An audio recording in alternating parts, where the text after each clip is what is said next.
INpowered Health, a podcast shedding light on how healing is an inside job.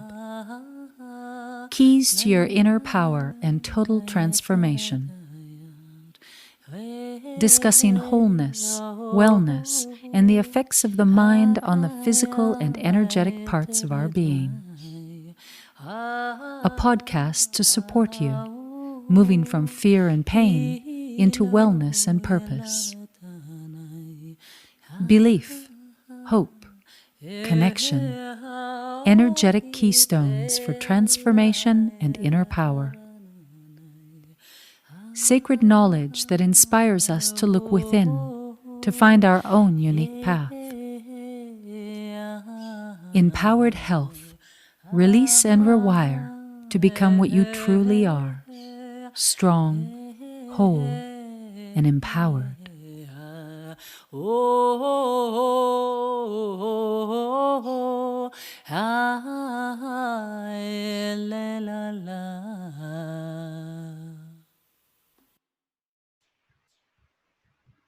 Welcome to INpowered Health. Today we have Juliette Bryant, all the way from England, our game changer and inspiring powerhouse. Juliette is a leading figure in the world of health and transformation.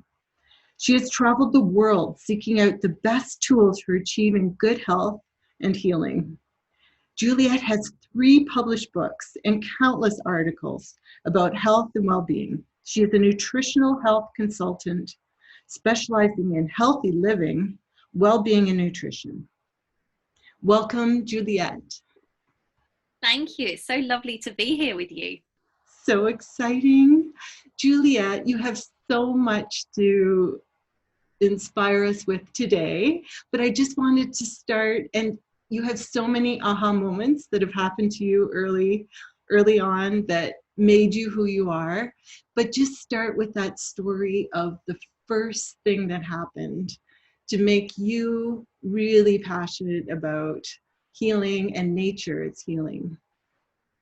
So when I was 8, my mother got diagnosed with multiple sclerosis, and this was such a radical shift for our whole family, for everyone. And as an 8-year-old, I didn't really understand what multiple sclerosis was. I just knew that my mum was ill, and within 6 months she was in a wheelchair. So it was a very dramatic, sudden change to our family dynamic, because my mother was the one who was really dynamic and buzzy, and she got everything done, and she was just an incredible whirlwind of energy. And suddenly that wasn't available to her, and within 6 months, as I said, she was in a wheelchair, and it really had a huge impact on my whole being. And I decided, I think almost at that moment, that I thought I wanted to be a doctor, as I wanted to find the cure to heal her. That was my mission. I wanted to heal my mum from MS and anyone else who had MS. That became my kind of goal. And one of the things that's really interesting is the other day I saw this little meme, and it said, what was the thing you spent hours doing as a child? Because that's what you should be doing as a grown-up for your living. And I thought about it, and I spent hours down the bottom of my garden making potions with leaves and flowers and mud and creating magic. And I thought about that, and that is what I do. I combine foods to create magic for people. So back to my mum, she changed our diets, and she cut out animal fats, processed foods, refined sugars. We went on a really healthy diet. We had lots of fish, so we weren't vegetarian, we were pescatarians, because fish were high in essential fats, which were meant to be very good for multiple sclerosis. So she had this massive learning journey, which we then had as well. And one of the things I liked about it was that she told us as we went why she was changing things in our diet, how it was affecting her and how it could affect us. And that was something that really had a profound effect on me as I got older, because I rebelled as a teenager and stuck my fingers up to healthy living, and ate a load of rubbish at every opportunity I could. But when I became an adult, more adult, when I became pregnant with my first child, that was another one of those wake up moments, because I realized that, you know, at that moment, it was so pivotal when I found out I was pregnant, because I suddenly thought, hang on, you need to get your act together, because whatever you put into your body is directly affecting this life that you're bringing into the world. And not only is it directly affecting this life that you're bringing into the world, but it's also affecting you and your capability to be a good parent. And that was like a wake up call to me. I suddenly went, I smoked at the time, I stopped smoking, you know, I was still relatively healthy, but I really realized that now was the time to start loving myself and caring for myself. And at that moment, all this flood of information that my mother had given me as that 8, 9, 10-year-old child about why she had made these changes all came back to me, and I had this brilliant base from which to start my re-education of my being. Right? It's incredible. So your mom gave you the love for what came in your future. My mom did too. Exactly. Yeah. Oh, nice. Yeah, she was really into everything natural and would talk about, you know, you should do this instead of allopathic medicine. And so I heard that really young too. And it wasn't until years later that I picked up on it either. So what happened next, Juliette? Did you go to school or what? Yeah, so I decided at that point that I needed to make these changes. And one of the things that I was really passionate about at the time was that I brought my child up as a vegetarian. And at the time, and he's about to be 16, but at the time, people were saying, you can't do that because he'll be brain damaged. And this isn't that long ago that people were saying this. And I thought, I know that's not true, but I don't know why that's not true. And I don't know how to articulate the argument. And there was that small part of me that thought, oh my God, is there an element of truth to that? I knew there wasn't, but whenever someone says something, you have to have that like, oh, am I going to mess up him? You know, am I going to screw up his brain development or something like that? So I started to study nutrition solely for the fact that I wanted to bring him up with the best diet possible for him to really thrive. And yeah, that was the starting point. So it was an incredible, you know, thing that my son gifted me, my awakening to nutrition and health. And what's really interesting is that with each child that I've got 3 children now, I've had a profound shift in my my work, in my being, in my spiritual kind of life. And I think that each child has come in with a gift for my being, to help and support my growth, and then me helping others to grow. Yeah, beautiful how that happens. Yeah.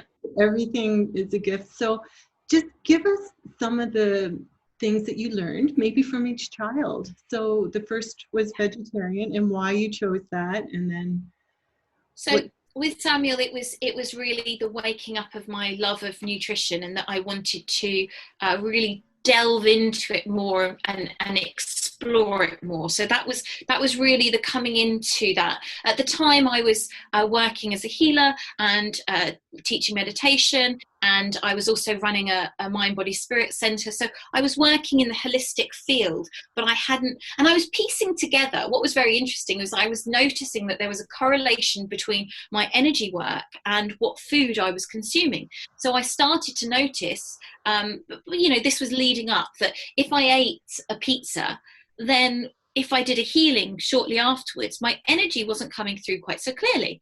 So I was starting to make these links that, you know, even though we are more than our physical being, if we're using our physical being as a vessel for healing, we need to work on that healing within ourselves. And that means looking at what toxins are going into our body, looking at how we're nourishing ourselves. And not just constantly giving out, but giving into ourselves as well. And so that was, you know, with Samuel, it was about waking up to self-love and waking up to nutrition and the importance of that. And then my next child, Eliar, came along 6 years later, and it really, we started, Juliette's Kitchen was formed. So my business actually started when I was pregnant with Eliar. And what was really interesting was that we filmed our first ever Juliette's Kitchen episode when I was 9 months pregnant. And it was all about making elderberry tincture. So I very much with Eliar got into connecting more to foraging and to what nature is providing us on our doorstep. So, finding magical things. And some of those early episodes of Juliette's Kitchen are just incredible when I watch back and think, wow, look at how far I've come now, from that point 9 years ago to now. So Eliar was very much about, the foraging side of things and what's actually being provided on our doorstep. And that was when I started to look more into veganism and explore that side of things. And then Zachary, who is now 3, really was a transition into a much deeper side of working with the earth. And I work with nutrition still with people, but for me, it's very much about connecting people back into the earth, because when people connect into the earth through foraging, through the food they're eating, through meditation, through breath work, when we connect back into the earth, we connect back into ourselves, because we are one with this earth and we are a living entity as part of this great, huge living entity. And it always gets me really emotional when I start talking about this, because it's such a magical thing when you stop and actually think about this earth and how blessed we are to be on this incredible planet. And you look at the flowers, how they unfurl and bloom, and how elderberries are formed, and how the natural cycle of life occurs without any input from us, without anything happening, just this majesty of creation. And if you ever stop and look at a rose, you can see such majesty of creation in that rose. Or you watch, I saw a hummingbird moth the other day outside my window, and it was incredible watching this hummingbird moth. It looks a bit like a hummingbird and it moves so fast, and it's sucking obviously the nectar out of the plants, but just watching this thing do its thing was just magical. And that's what I've really come into such a deep space with now, is returning people into that space, because then what you find is that all of the answers are there. The earth has the solutions to everything right on our doorstep. And that's just such a profound thing. Oh, so beautiful. And it's 2-part, isn't it? It's like going inside and realizing that you are part of nature. And then you see nature differently. Yeah, that's exactly it. Yeah. You see, you when you wake up to the fact that you are part of it all, you see it with such a deep reverence. And what I found is that you start to then see yourself with that same reverence, and that is a really important thing. And you don't always, it's really important to add that in, because we're not always perfect, and we're not always going to remember that we are these divine beings, and sometimes we're going to get cross with ourselves, and sometimes it's all going to go wrong, and we're going to be, want that chocolate bar or whatever it is, and that's all fine too, because that's all part of the growth and the life cycle.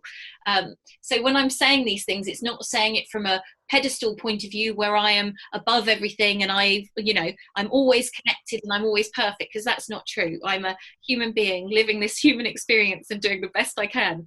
But what brings me back into that alignment each time is my breath, and remembering the earth and remembering the beauty and the majesty. And it can pull you out of the deep, dark moments, and you can go, it's okay, because I'm part of this amazing planet and it will all be fine. Yeah. I watched Thrive 2 last night, and what a beautiful documentary. Because they're talking about what we're talking about now, and it even though you and I know, to see the science of how it's in every cell, we are a fractal of what is happening out in the universe, and we're connected to everything. And it just, when I was meditating this morning, it just gave me a whole new outlook. Again, a new layer. What you're saying is in line with exactly what they're saying. So tell us more, Juliette. Just tell us about elderberry, foraging for elderberry. I think that's such a beautiful thing to just share with everyone. Yeah. So one of the things that I find so remarkable, as I said, is that, the earth provides us what we need when we need it. And this is such an amazing thing to tune into. So, over in England, as the season starts to change, the weather changes. That's where I'm living currently.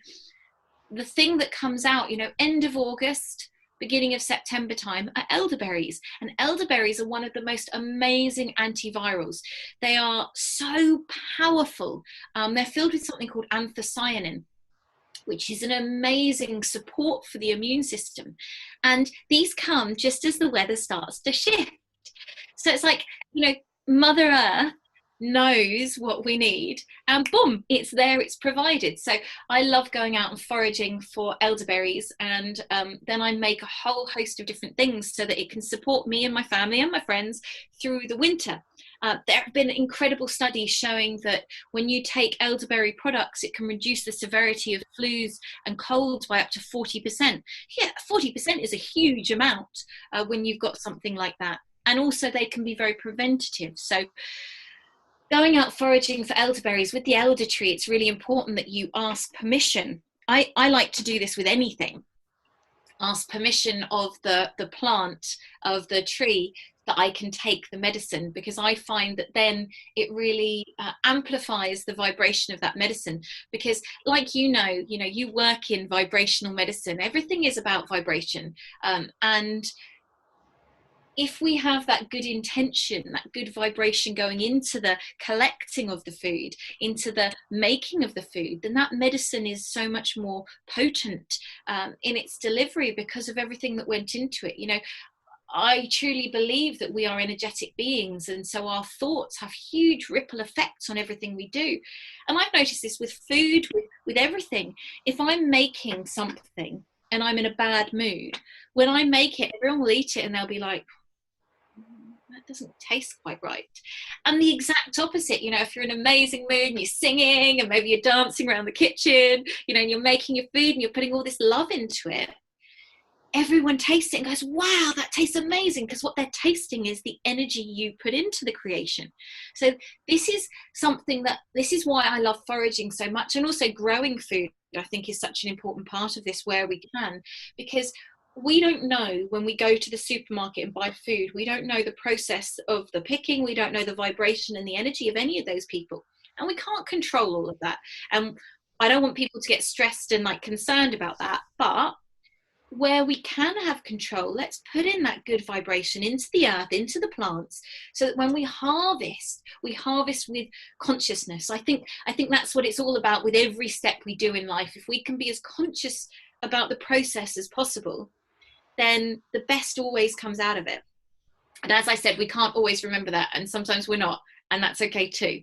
But it's coming back to it in every breath, remembering and catching yourself and going, oh, hang on, I'm not an idiot, I'm just having an experience, and it's all fine. So, with elderberries, I like to make elderberry tinctures, which is where you put the elderberries into alcohol and you leave it to infuse for 6 weeks, and then you strain off the berries, and then you've got an amazing medicine. I like to add star anise and cinnamon and cloves to that as well, to all hugely antibacterial and antiviral things. I also add reishi mushroom, because that is one of my favorite things of all time, but I'll talk more about that in a minute. And then the other things I do with elderberries up this year, for the first time, I've made fruit leathers. And I was so excited because I've always wanted to, but with 3 kids and, working full time doing this work and being, a wife and a mother and all the rest of it, sometimes you don't get to try all the amazing things you want to. So I made a recipe, which is on my website, which is juliettebryant.com, of fruit leathers. And it was hawthorn berries, elderberries, blackberries, and apple. And I cooked it up, and I added some cinnamon to it as well, and some reishi mushroom as well. And then I let it cool, and then I whizzed it all up and strained it through a muslin bag. And then I had this lovely liquid that was quite thick and pulpy, but not too thick. And I added some of my vitamin C mix to it once it cooled, and some super greens, just to supercharge it. Because for me, I think that's a really nice thing when you can supercharge something and just give it that extra layer of nutrients. And you don't have to, but if you can, then it's a cool thing to do.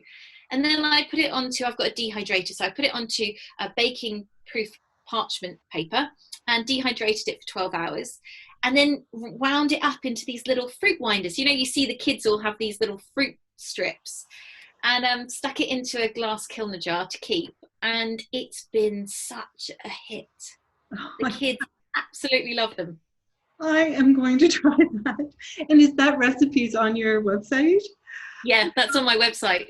That is so. And you can do it in an oven if you don't have a dehydrator as well. So, you know, really, and obviously if you can't get some of these things fresh because they might have passed, the thing I want to do next for my fruit leathers, like hawthorn berries here are in great abundance, and they're an amazing thing for the heart, a beautiful medicine to have, but I also, rose hips are about to be ready here, so I want to do rose hips and hawthorn berries and apples, because that will be a nice combination. But if you can't get something fresh, then you can always buy dried elderberries, so that you can still make these things. I've always got a store of dried elderberries, so I can make teas on a regular basis. Like my middle son has got a bit of a cold, he's just come down with now. So today he's been having elderberry, marshmallow root, olive leaf, cinnamon, star anise, and reishi mushroom tea all day. Lovely. I've always done so much. I'm a naturopath, but I've done so much homeopathically. But you are inspiring me to go back to, we learned botanicals, which is what you're talking about, and I want to go foraging. I've done it a few times, but oh, so beautiful. Thank you so much. Oh, my pleasure. You know, I think homeopathy is an amazing thing as well. And I think it's the combination, when we can add them all together, then it's such a powerful support for our system. Right? I always think of, at the first sign of a cold, I often give, now you usually take a case, but with kids, they don't always want you to. So I'll sometimes just try allium cepa, which is onion. And if you think about it, when you smell an onion, your eyes water and your nose waters. So it's like you cure like with like. So it's one of the first things I give.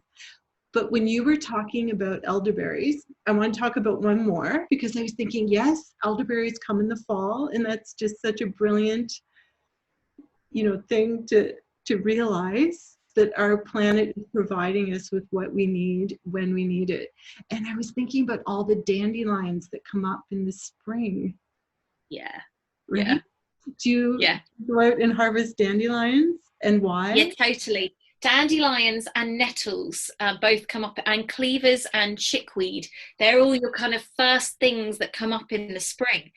And what's really interesting about that is that they are all liver supports. So they all help to cleanse the liver, which has probably been overworked in the winter when you've had heavier, stodgier foods, you've maybe drank more alcohol to keep you warm, you've been more sedentary in your being because you're not out in the fresh air so much, and so you need a spring clean of your body, and we all get that urge, don't we, when the sun starts to shine again. It's like, I need to cleanse the house, I need to cleanse my body. Everyone wants to detox in the spring and do that big clean of the house, because something is awaking, your energy is stirring.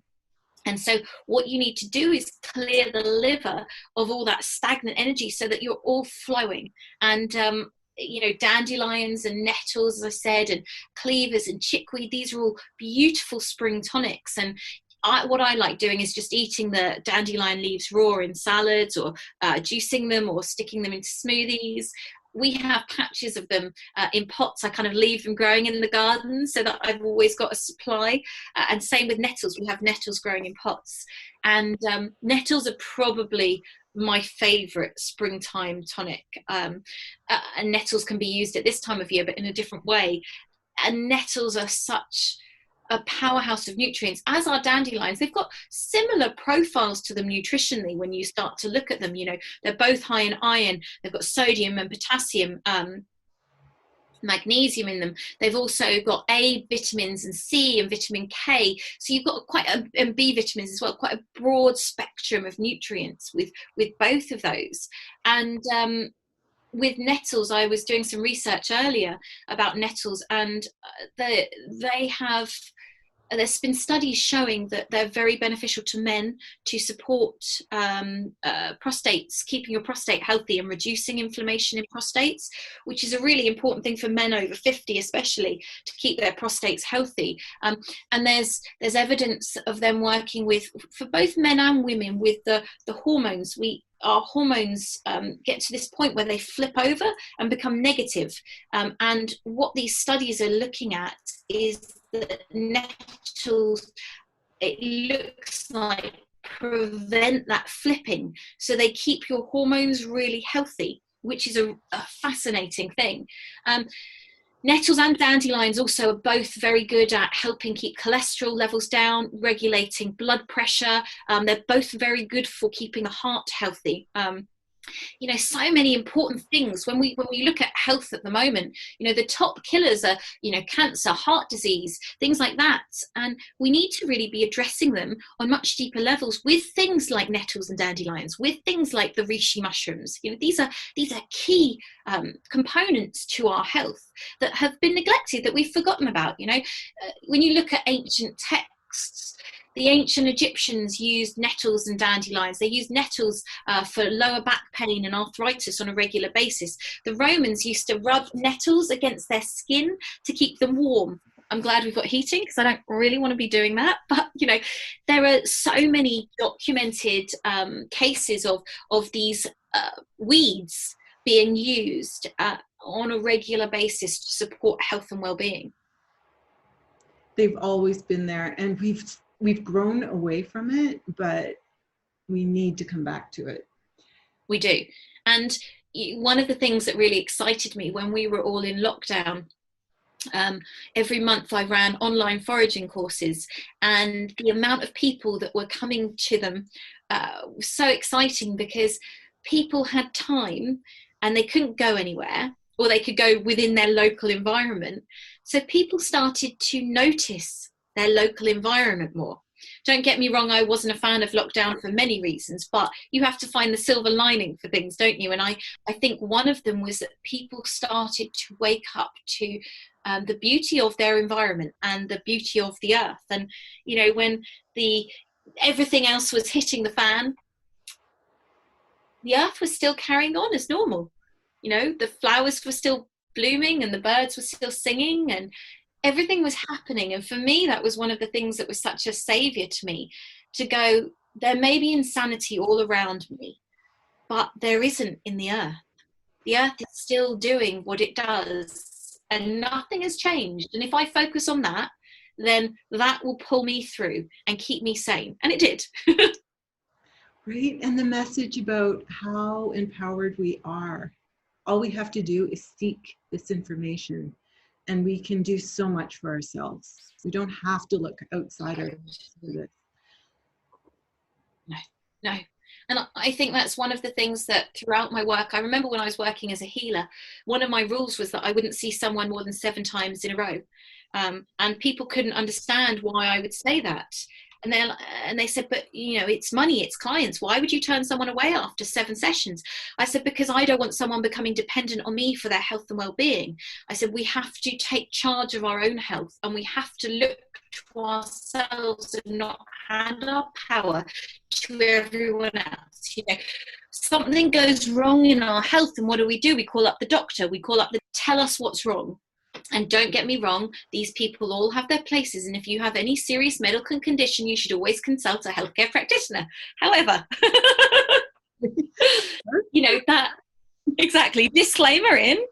But, what we have to learn to do, and this is the kind of fundamental basis of my work now, is getting people to listen to their inner wisdom, to relearn that thing that we've had from when we were born. We've always had it, but we've been programmed out of it. And getting people to tune back into themselves and listen to that beauty and the wisdom from in their body, from in their soul. Because what I found personally, and through my experience with working with thousands of people, is that we all know what we need to do. Really, deep down, we have those answers. And it's about just creating the language and the tools so that your intuition can tap into the things that you need. It's like nutrients. If you understand basically what nutrients do, when you tune into your body will go magnesium, and you'll go, oh, okay. Or it will go chocolate, because cacao is the most bioavailable form of magnesium on the planet. So it might be that you're already knowing that you need to have more magnesium because your body keeps asking you for chocolate. Not the chocolate that's filled with sugar and dairy, but, you know, cacao in its raw form. So it's about understanding and giving yourself basic tools so that you can find solutions easily. Exactly. Now you're reminding me, you told me a time in India when you first tasted chocolate. Tell us about that. And then I want to hear about mushrooms. So it was an amazing experience. I've been in love with cacao. Well, I've been in love with chocolate most of my life. I've always been a chocolate fan. And I remember really I started my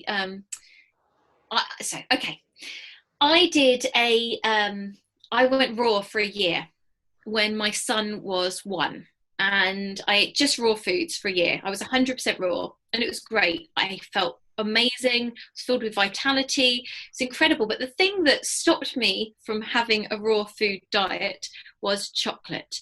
And I missed it. I didn't have chocolate for a year, and I didn't know about raw cacao at this time. It wasn't available readily. It wasn't in the kind of mass consciousness as it is now.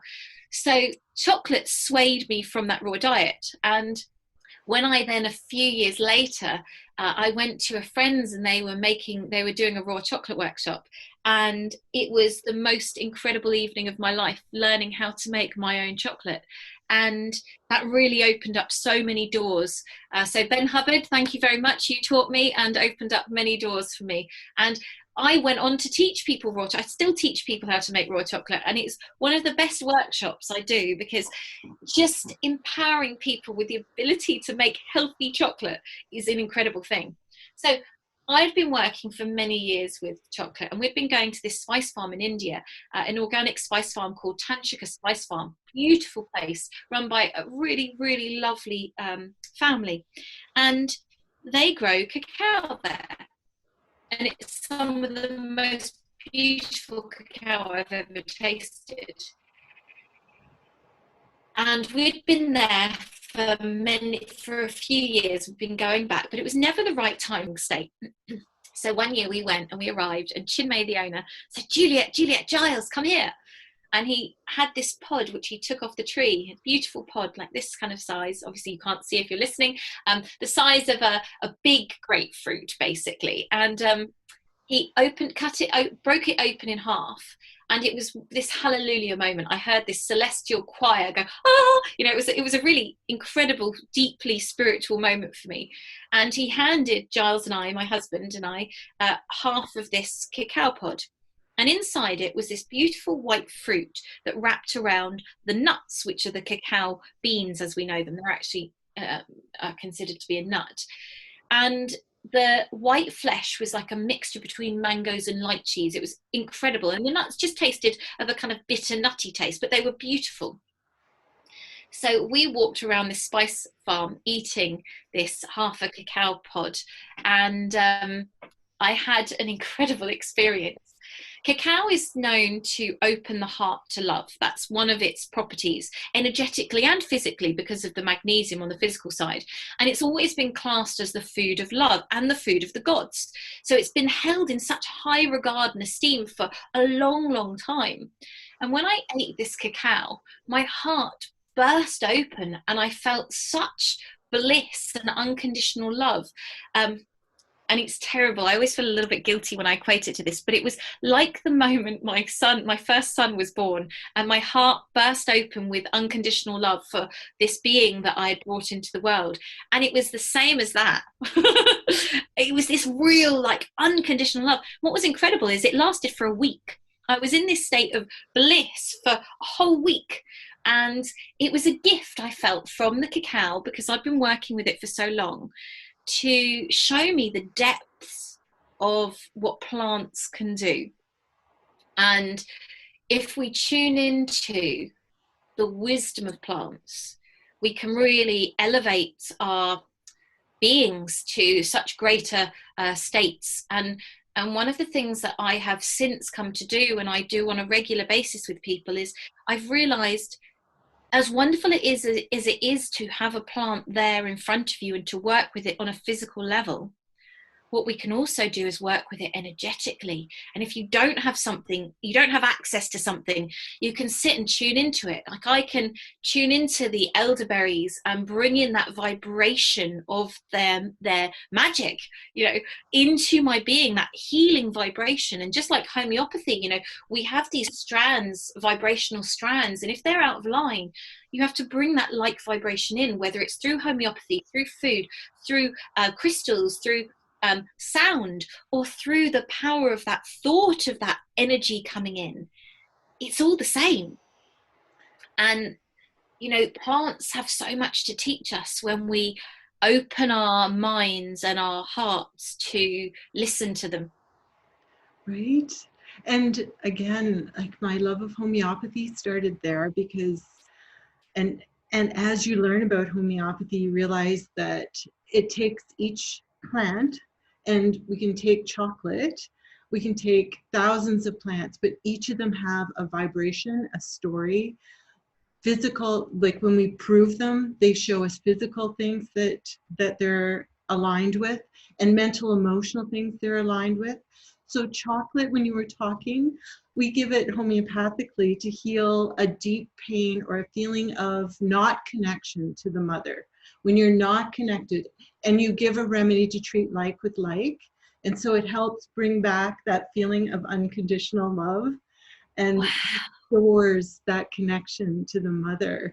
So I was just amazed, like just a little teary when you were talking about it, and that experience of having chocolate. That's incredible. I didn't know that's how it was used in homeopathy, to bring that, and it makes me feel better about my experience of feeling that unconditional love, like when my son was first born, that I didn't know that was what it was linked to homeopathically. So that's incredible, that we can.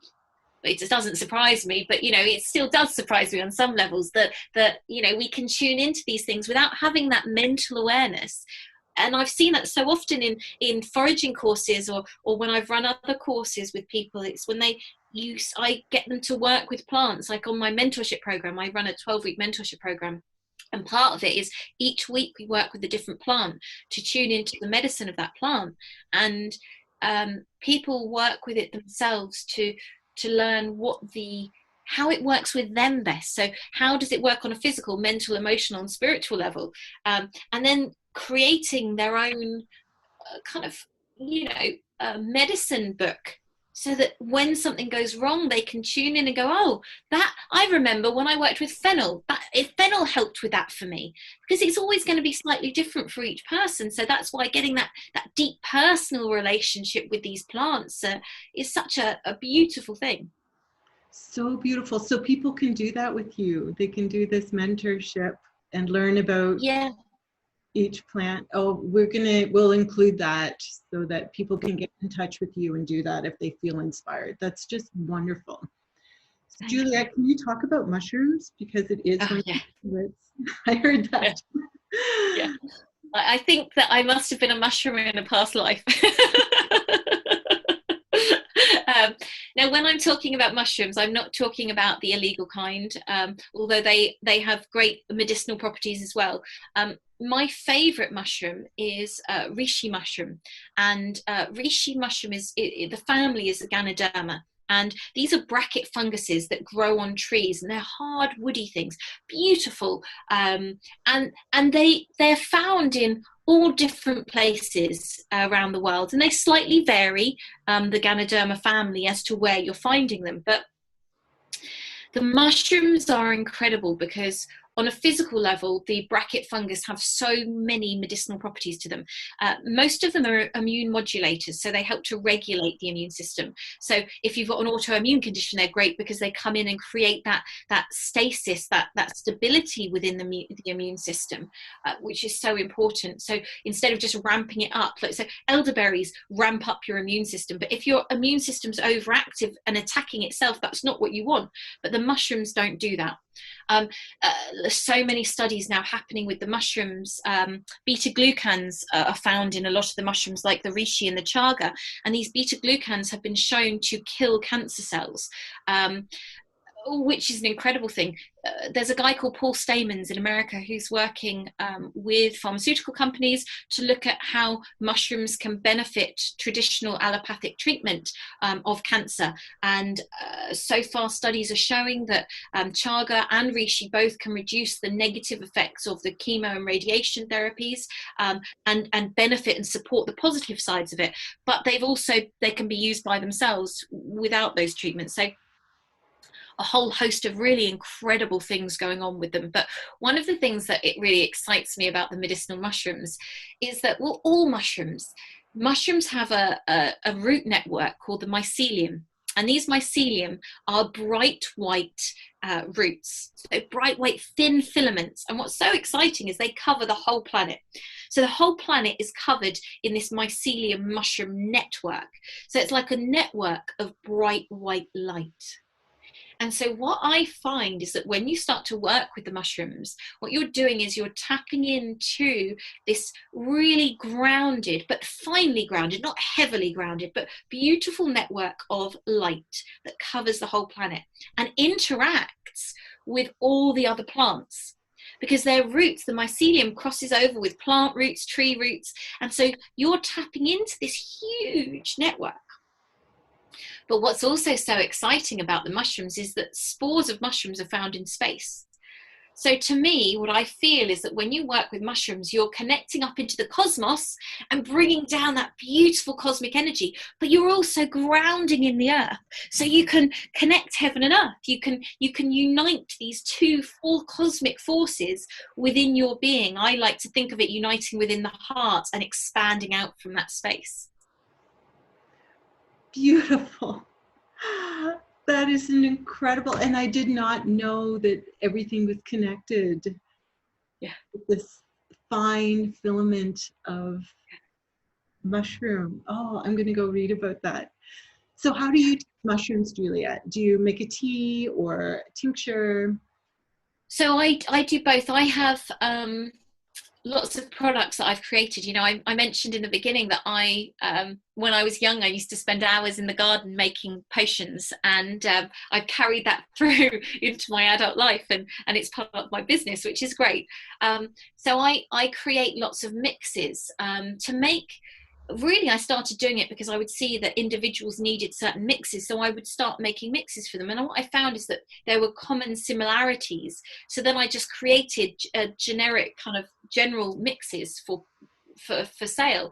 So most of my mixes that I have contain mushrooms because they are so important. You can have mushrooms in different ways. I have it in a powdered form, which has already been heat extracted.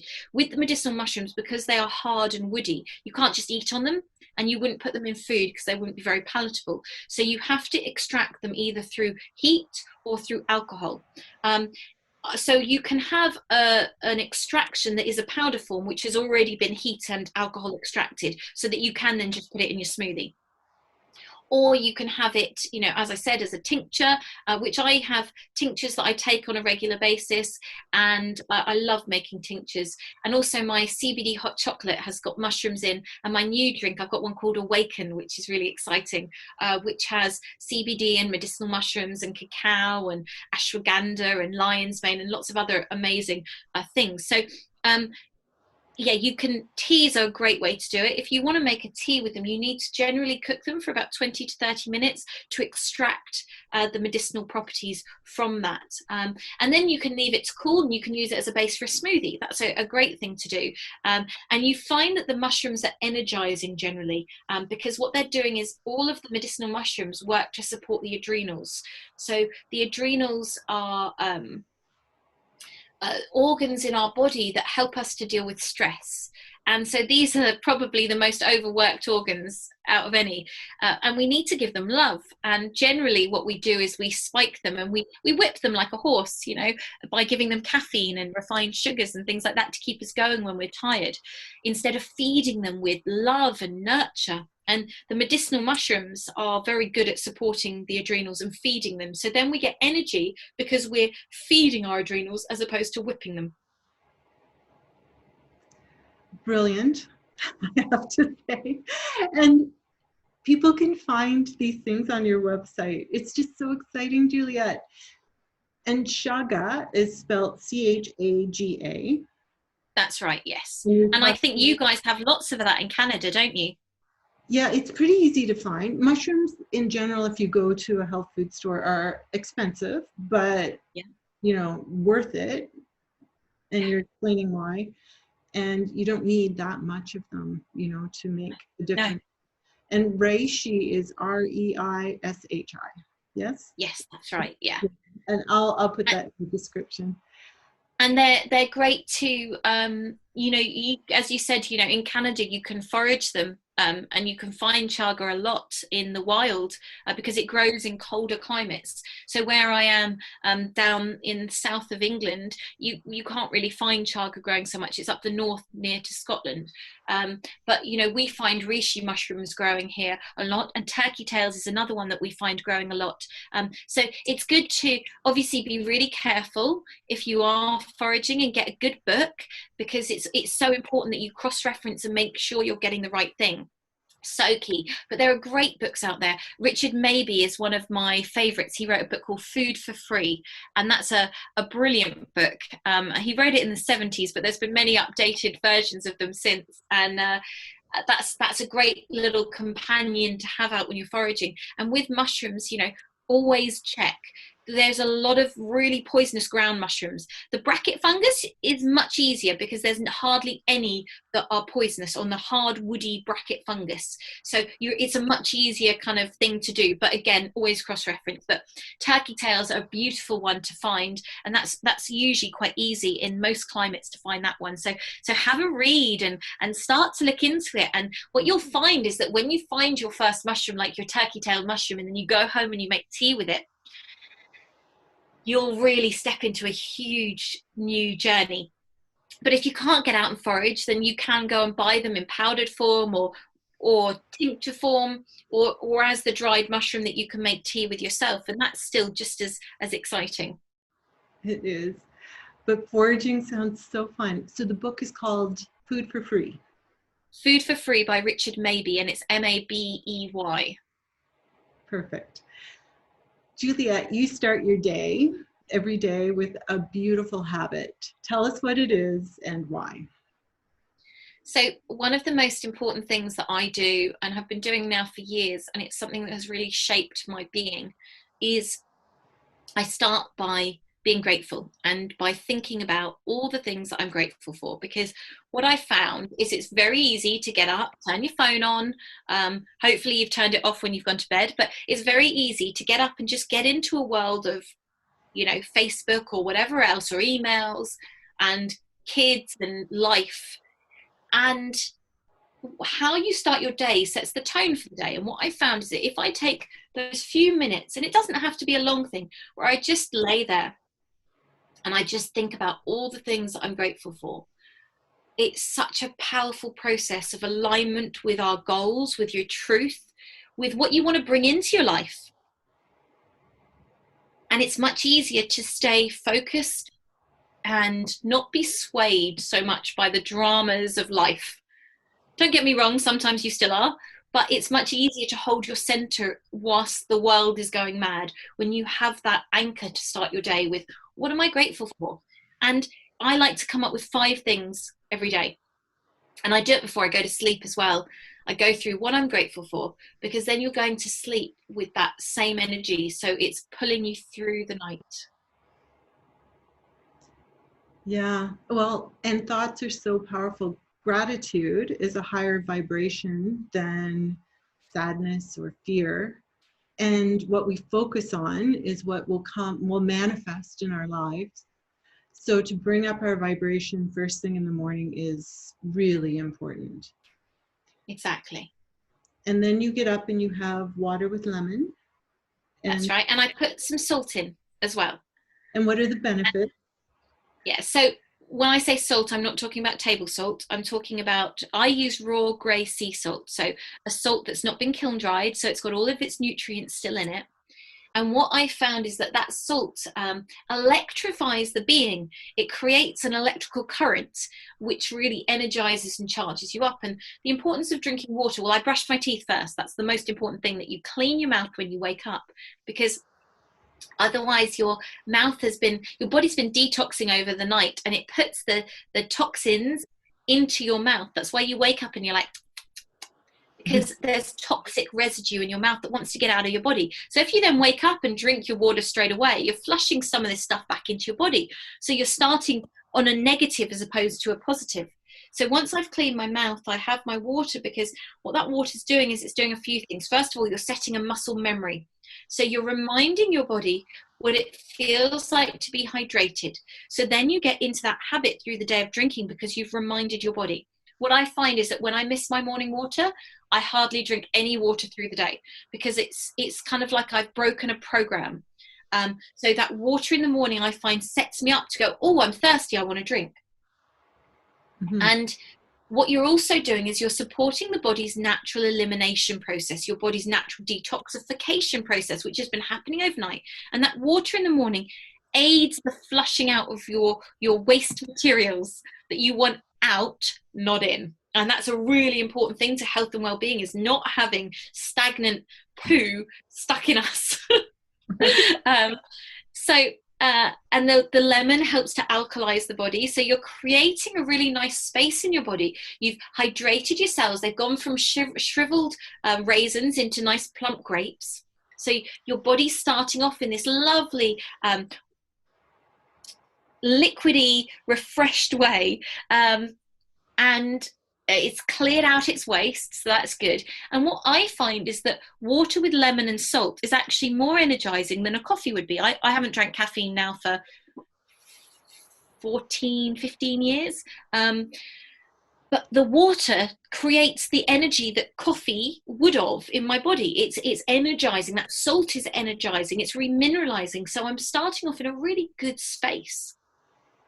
And how much salt do you add? A pinch. Just a little pinch. It doesn't need to taste salty. It's not like you're drinking seawater, because that would be gross. It's just that little pinch to, basically, we're meant to be drinking water that's filled with minerals. We're meant to be drinking water that's come off the rocks and is loaded with a magnetic charge and with that energy, but we don't. So by putting the salt in, you're remineralizing that water, and you're creating something that is more kin to what it should be. Yes, and we should be drinking water that comes out of a vortex from the earth that has spinned it and energized it, and yes, all the things you're talking about. But we often exactly that today. So you do what you can to replicate it in whatever way you can. And the salt and the lemon, there's some amazing things that do spin the water now that you can get out there to create that vortex. Magnets do it, but one of the most important things I think with water is the energetic thought that goes into the water. Like we were talking with the food. Dr. Emoto has done some beautiful work called The Hidden Messages of Water, where he looks at the geometric structure of water. And for me, I made this click a few years ago. Suddenly I thought, hang on, if water like this can be programmed and can be a beautiful crystal structure, or this chaotic blob of nothing, just based on thoughts and words that go into it, I'm made up of over 70% water. What's going on with my water inside my being, with all those things that go through my head? They're all shaping my crystalline structure. And And that really hit home. And I thought, my God, I don't want to be this blob of like no pattern, no geometric structure, of just chaos. I want my water to shine. So that made me really start to catch myself when I would say, oh, you idiot. Oh, why did you do, those things that we say when we drop something, or we do something wrong, or we get a parking ticket, or whatever it is. Yeah. I started to think about the fact that all those things were changing. I want to be a beautiful snowflake. So that's where I really started thinking about what I say to myself so much more, and thinking about what I say to the water. So, having a beautiful coaster with a sacred geometric structure under it is a really nice thing, or writing love and gratitude, or just holding your water and thinking that thought, or having a crystal in there. Any of these things to create that beautiful beauty within the water that you're drinking, and therefore the water within your being. Exactly. We want to be beautiful, crystalline, energetic cells and beings. And yes, just to be aware of all of that matters. Incredible. Exactly. Juliette. There was a beautiful song by someone called Fantuzzi, and he goes, shine your light, your super loving light. And that just popped into my head when we were talking then, because that's ultimately what we want to do, don't we? We want to shine our light so that we can be the best version of ourselves that we can. And we can't do that all the time, and that's okay. But where we can, we want to shine as brightly as we can, because that encourages everyone else to shine. And that's what we're meant to do. And that's kind of my mission, is to help guide people to shine their light, so that they can be the most beautiful version of themselves that they are in their soul, that they already are. Yeah. It's just remembering that. Just remembering. Juliette, thank you so much. So how do people find you to connect with you, to learn some of these recipes, and just start foraging? So my website is juliettebryant.com, and that's got lots of free recipes on there, and all my products are also on there. Lots of free videos on YouTube. I'm Juliette's Kitchen, so I've got lots of videos on YouTube. I just did a 7-day series of looking at my top 21 supplements, why we need those different nutrients, and how to take them, etc., etc. I'm going to start next week my top superfoods, so that's going to be going out on my YouTube every day, so that's great. And on Facebook, my Facebook is juliettekitchen.tv. So those are all the different ways. And on my website is all my contact details, so you can send me a message if you've got any questions. Yes, and we'll add all of those contacts to the description below the... Amazing. So everyone can go and find you and become empowered with this amazing information. Thank you so much, Juliette. And thank you. Yes, so incredible. To everyone out there, go be a game changer. Share this information with others, and let's work together to make a better planet. And don't give away your power to anyone else. Thank you, Juliette.